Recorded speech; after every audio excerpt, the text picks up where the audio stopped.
ಧರ್ಮಸ್ಥಳ ಪ್ರಕರಣ ನಾವೆಲ್ಲರೂ ಕೂಡ ಮೀಡಿಯಾದಲ್ಲಿ ನೋಡ್ತಾ ಇದ್ವಿ.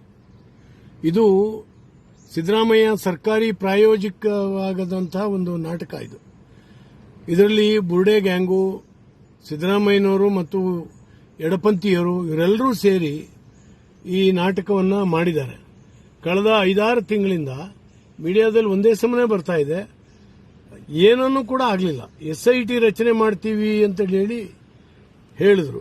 SITಗೆ ಯಾವ ಅಧಿಕಾರಿಗಳನ್ನ ಹಾಕಬೇಕು ಅಂತೇಳಿ ಹೇಳಿ ಬುರ್ಡೆ ಗ್ಯಾಂಗ್ ಹೇಳ್ತು, ಇಂತಿಂಥ ಅಧಿಕಾರಿಗಳನ್ನೇ ಹಾಕಬೇಕು ಅಂತ. ಅದೇ ಅಧಿಕಾರಿಗಳನ್ನ ಹಾಕಿದ್ದಾರೆ. ಹಾಗಾಗಿ ಇದುವರೆಗೂ ಏನಾಗಿದೆ ಅಂತ ಹೇಳಿದ್ರೆ ಏನೂ ಆಗಲಿಲ್ಲ. ಒಬ್ಬನ್ನು ಕೂಡ ಅದರಲ್ಲಿ ಜೈಲಿಗೆ ಸೇರಿಸಲಿಕ್ಕೆ ಆಗಲಿಲ್ಲ ಮತ್ತು ಅವ್ರ ಮೇಲೆ ಪ್ರಕರಣವನ್ನು ದಾಖಲೆ ಮಾಡಲಿಕ್ಕೂ ಸಾಧ್ಯ ಆಗಲಿಲ್ಲ.